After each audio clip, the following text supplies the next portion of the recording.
Salut!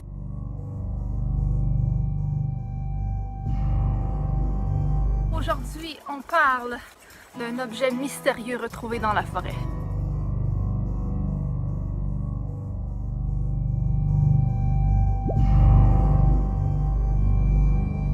En 1962, le Canadien David McPherson Sr. est tombé nez à nez dans la forêt avec une mystérieuse grosse boîte blanche tombée du ciel dans une forêt canadienne qui s'appelle Lutz Mountain. La boîte blanche était accrochée après un parachute entremêlé dans les branches de la forêt. Elle était gigantesque avec 2 lentilles à l'intérieur. Elle pesait 181 kilos quand même. Donc, les gens voulaient savoir, mais qu'est-ce que c'est? Faut savoir qu'en 1962, les moyens d'identification sont assez restreints. Quand David McPherson avait rapporté la boîte chez lui, il s'est fait gentiment prier par l'armée canadienne de rapporter au plus vite la boîte entre les mains des militaires. Malheureusement pour lui, il est décédé sans savoir c'était quoi. 50 ans plus tard, le mystère de la mystérieuse boîte blanche est résolu grâce à, vous devinerez jamais quoi, Google! Donc en fait, M. McPherson est décédé 1 an et demi avant qu'on dévoile ce que c'était.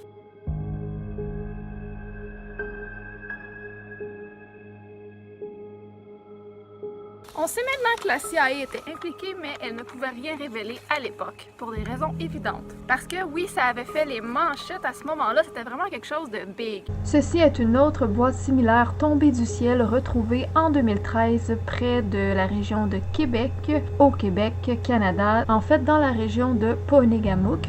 L'objet avait été trouvé dans une forêt tout près, en plein hiver, juste à la frontière entre le Canada et les États-Unis. Les débris ont finalement été identifiés comme étant un ballon-sonde, donc le même type d'engin que celui trouvé par David McPherson, celui-ci datant de 1968 et qui appartient aux Forces armées canadiennes. Ce ballon faisait partie d'une série d'essais. Il est dit qu'en 1960, de 30 à 40 ballons ont été lancés par les chercheurs de Forces armées pour étudier les phénomènes de la haute atmosphère. Tous les ballons avaient été récupérés, sauf celui-ci. Ce ballon-sonde avait été utilisé à 5 reprises et avait été lancé la dernière fois en 1968. Du gouvernement du Canada, c'est marqué propriété gouvernement canadien, ville de Québec. C'est donc environ 40 ans plus tard qu'il est retrouvé. Ça avait pu tomber sur la tête, ça fait... Ah, ça a l'air d'une grosse affaire pareille. Revenons à la mystérieuse boîte trouvée en 1962 par David McPherson. Aujourd'hui, en quelques clics sur le site de la CIA dans les documents déclassés, on découvre que cette boîte mystérieuse n'était ni plus ni moins qu'un appareil photo géant d'espionnage utilisé par les États-Unis pour espionner la Russie soviétique durant la guerre froide. Cette boîte faisait partie du projet Genetrix. Un programme secret américain qui a déployé plus de 500 ballons gonflables d'espionnage dans les airs dans les années 1950. C'est notamment grâce au projet Genetrix que le complexe nucléaire Dodo Novo avait été identifié par les Américains en Sibérie.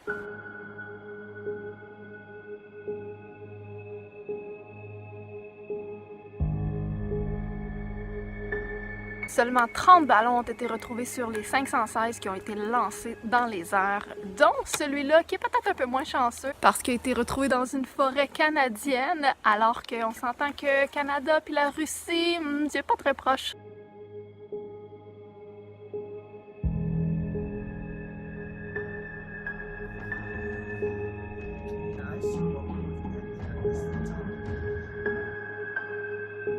Et je voulais juste vous préciser une chose, c'est que j'ai voulu faire ça tellement concept pour vous présenter une belle vidéo, donc je suis allée filmer en forêt comme vous avez pu voir, et mon Dieu qu'il y avait de la bibite, il y avait beaucoup d'insectes, de moustiques, c'était affreux. Donc je ne suis pas restée longtemps, je bouge beaucoup, c'était peut-être pas une très bonne idée finalement, donc s'il vous plaît soyez indulgents à ce niveau, les prochaines vidéos seront un petit peu plus longues. C'est ce qui conclut cette vidéo. J'espère que le sujet vous a intéressé. Je sais que ça s'est passé dans les années avant longtemps. Je trouvais ça intéressant de vous filmer une petite vidéo sur un colis mystérieux dans une forêt mystérieuse. Parce que oui, je vais vous montrer cette forêt, je l'appelle la forêt magique. Mais avant tout, n'oubliez pas de vous abonner. Et je vous invite bien évidemment à aller voir les autres vidéos parce qu'il y a beaucoup de sujets mystérieux comme vous aimez que j'aborde. Je vous montre la forêt magique.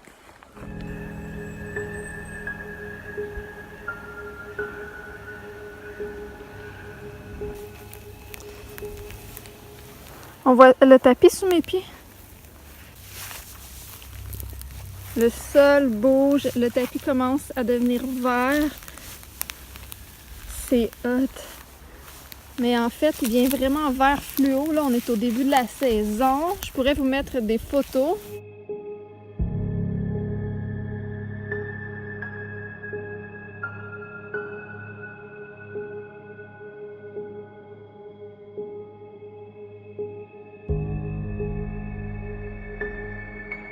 Puis je sais pas aussi si vous voyez les maringouins. Il y a vraiment beaucoup de bébites. Hey, je vous quitte sérieux parce que il y a vraiment trop de bébites. Bye!